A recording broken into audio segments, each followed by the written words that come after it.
Alright, so we're going to be dealing with a vocabulary intensive lesson, this time dealing with three-dimensional shapes which we call solids, and the vocabulary that's associated with those, so that you are aware when I say something you'll know exactly what it is that I mean. We'll be dealing with prisms, cylinders, pyramids, cones, and spheres. But before we do that, I need to talk through a couple of other notation and important things to understand. There are two keys to this unit that you have to be two keys to this lesson actually in the entire unit that you need to be aware of. Key number one is pretty simple here. Anytime in a formula you see base and height in the same formula, so whatever the formula is, it has base and it has height both in the same formula. It is required that that base and that height be perpendicular to each other. They must form a right angle. Okay? So when you go to deal with any formula dealing with base and height, for example, base times height is the area of a parallelogram. Parallelogram sides aren't always at a right angle. So if this is the base, this is not the height.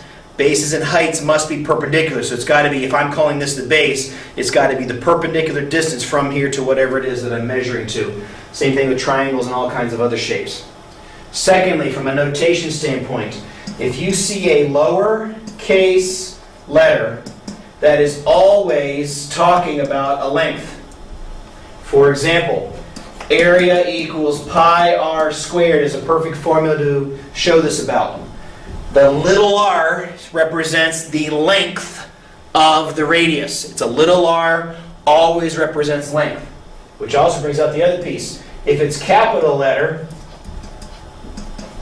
it is always referring to either area or volume, meaning it's some dimension beyond the first dimension. Lowercase is dealing with lengths, first dimension stuff. Capital letters are dealing with two-dimensional or three-dimensional measures. So area equals pi r squared. Area, meaning the area of a shape, in this case a circle, is equal to the length of the radius squared. That's the way that you go through and read that. All right, here's another one. Surface area equals the perimeter times the height plus 2 times capital B. The SA are capital, so that means the surface area. It's referring to an area of a shape. Is equal to little. Perimeter is a length measurement, therefore it's a lowercase letter. H is a length measurement, it's talking about the height. And then capital B means the area of something. In this case, the capital B stands for the area of the base. So the surface area is equal to the perimeter times the height, length times length, plus 2 times whatever the area of the base is, and you'll need to use your brain to be able to figure that out from there. Okay? So that's the important notation stuff. You must know the difference between those two things. You must know bases and heights are always perpendicular, and you must know the difference between lowercase and uppercase letters and what it is that you're trying to find and chase after. All right. First of all, I want to deal with prisms. A prism is a shape that has two usually parallel bases that are congruent. So in this case, I have a right regular pentagonal prism. Okay, I don't know how well you can see that there in the video, but you can see this is a pentagon here. The right thing means that that's a right angle. It means I've got rectangles on these sides here. Regular pentagon, parallel to each other, connected by rectangles. Okay. Within this shape are several vocabulary words you need to be aware of. The first one is bases. A three-dimensional shape's base is going to be, in this case, the bases that are congruent and parallel to each other. The rectangles cannot be the bases. They are not the bases, they're not. The bases are the regular pentagons that form the base of this. So whether it's sitting like this or sitting like this doesn't change the fact that the bases are the regular pentagons. All right. Now if this is a base, this is also called a face. All the things are called faces, but this is a face. Base and face, usually call it a base. These are base edges. Since this is the base, these are the edges around the base, so they're base edges. Right? Base edges on this side, base edges on this side. Now I want to make a note about perimeter dealing with three-dimensional shapes. If we're talking about a three-dimensional shape and you're asked to find the perimeter is always referring to the perimeter of the base. Whatever the base is, wherever the base is, perimeter is talking about the perimeter of the base. Okay. Now, these other faces do have a name. They're called lateral faces. If you're not the base, Then you're a lateral something, lateral face or lateral surface. And so the lateral faces in this case are rectangles, and these are lateral edges. Base edges are on the base. Lateral edges are between the lateral pieces. That's how we can measure the height, by the way. The height of this shape is the perpendicular distance between the bases. Remember, bases and heights must be perpendicular. Okay? So I can take this shape out. This thing's called a net. Took this out of the inside. This is actually the inside of that regular pentagon I showed you a second ago. That's the inside of it. Now here's what's actually inside. This thing's called a net. You'll need to probably make some of these for one of the activities you'll need to do for this unit. See, 5 rectangles here in the middle. They fold together, but they also unfold to form a rectangle. There's a hint for your formulas and why they exist and how they got to be there. And then you have your regular pentagons for your bases. Very simple thing. That thing's called a net. All right. So, once I figure out where I set my pen, move on to the next shape, which is cylinders. All right. This thing is a cylinder. It is a prism with a circular base. So a cylinder is a prism. It's the same thing as a prism, a circular base. This is a base, that's a base. Congruent parallel bases, a circle here and a circle there. Doesn't matter if it's sitting like this, or how it's sitting. Those are the bases. This is the base edge, because it's the edge of the base. There are no lateral edges, but there is a lateral face. The lateral face is just simply this one surface that goes around between the circles. Okay, so very simple. The height in this is a very simple shape. This does all the same things the prism does. It's just that the base is a circle instead of a polygon. It has a net as well.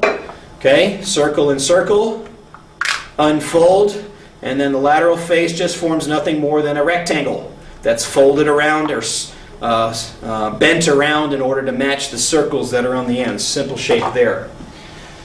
All right.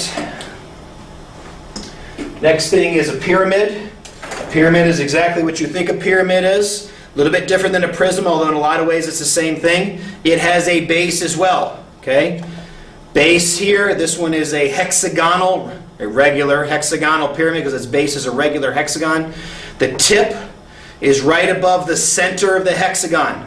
If it's anywhere else, it's not right. This is a right regular hexagonal pyramid. It's right because the tip or the top or the vertex of the shape is right above the center of the base. The base is a hexagon. Now a lot of the vocabulary is the same, although there is one addition. It still has base edges because it has a base. It still has lateral edges and lateral faces and lateral area because it has these lateral faces. It just doesn't have a second base. Now it does have one thing that the prisms don't have, and that is height and slant height. Now height's the same idea. From the base, perpendicular to the top, which in this case is between the center and the top. It doesn't have to be there, but if it were, that would be considered to be the height. So between my fingers here, my one finger sitting in the center of the base, one finger sitting on the top, that's your height. Slant height goes up the middle of one of the lateral faces. Okay, so that's going to be looking right here. Lateral face, you can't see it on here, it's not drawn, it's not an edge, but the slant height goes up the middle. A lot of students want to call these edges, or the lateral edges, slant height. Lateral edges and slant height are not the same thing. The lateral edge is the meeting of the faces. The slant height is the height of the triangle that makes up the lateral faces. These happen to be isosceles triangles. So you need to keep straight. Height, height of the shape. Slant height, height of the triangles on the faces, or the lateral faces. And then lateral edge, which is just simply the corner between two of the lateral faces. This guy has a net also. If I take that out, there's your hexagon.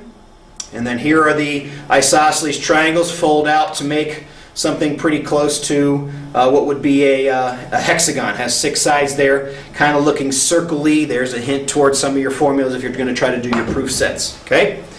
So there's that. That takes us to a cone. A cone is a pyramid with a circular base. So all the things that are true and all the formulas that are true of a pyramid are true about a cone. A cone is a little bit simpler because it doesn't have any lateral edges. So it only has height and slant height. That's all it's got. There are no lateral edges to worry about. Still has a base edge, still has a center of the base, still can find the height in this manner, and it still has a net. Okay, there's your circular base. And then here's this stuff that forms out. Now you can definitely see the circular piece that goes along with them making this. So if you ever have to make one of these, there's your hint. That's a circle. and that's a piece of a circle that come together to form your cone. All right, the only shape I don't have an example of that I can take apart for you is the last one, which is a sphere. So I'm going to draw the spheres on the board. By the way, drawing three-dimensional shapes on the board is a very inexact science, because technically a three-dimensional shape cannot be drawn on a two-dimensional space. So what we do is we draw a representation of it. So dealing with a sphere, normally drawn something to do with like that, right? So that sphere has a center there in the middle, just like a circle does. And the sphere basically only has a couple of different things. It has a radius, just like a circle does. It can have a diameter, just like a circle does. It has surface area and volume and all the other stuff that's going on there. If you cut it in half, it is called a hemisphere. Hemisphere. And by the way, it's not called a spear. It's a sphere. Sphere. Okay? Make sure you understand how to pronounce that correctly. All right? It doesn't have a whole lot involved with it. There's one more word you need to be worried about, and that's a thing called a great circle. The great circle in a sphere is the biggest circle that can be drawn around a sphere. So, for example, on the Earth, the equator would be a great circle because it's going around the center. It's the biggest circle that we can have. The prime meridian would be another example of a great circle. I can have circles up here, like this one, like I chop it off or something like that. That is not a great circle. A great circle creates a hemisphere if we were to cut through that thing. All right, well, that's just about it for the vocabulary. The last thing I want to deal with is drawings. So I showed you a sphere there. These things are not easy to draw. I do the best I can. So this is the beginning of a cone. Usually make dotted sides for things that you can't see, which I probably should have done there with the height, but that's kind of the idea of a cone.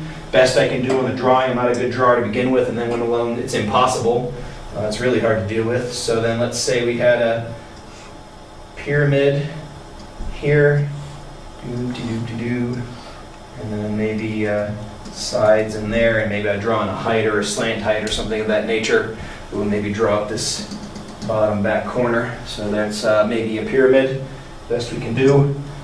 Cylinders, these aren't so bad. Cylinder, and then connect here, and then dotted circle back there, and then you can add in whatever pieces you want to have back there in the back.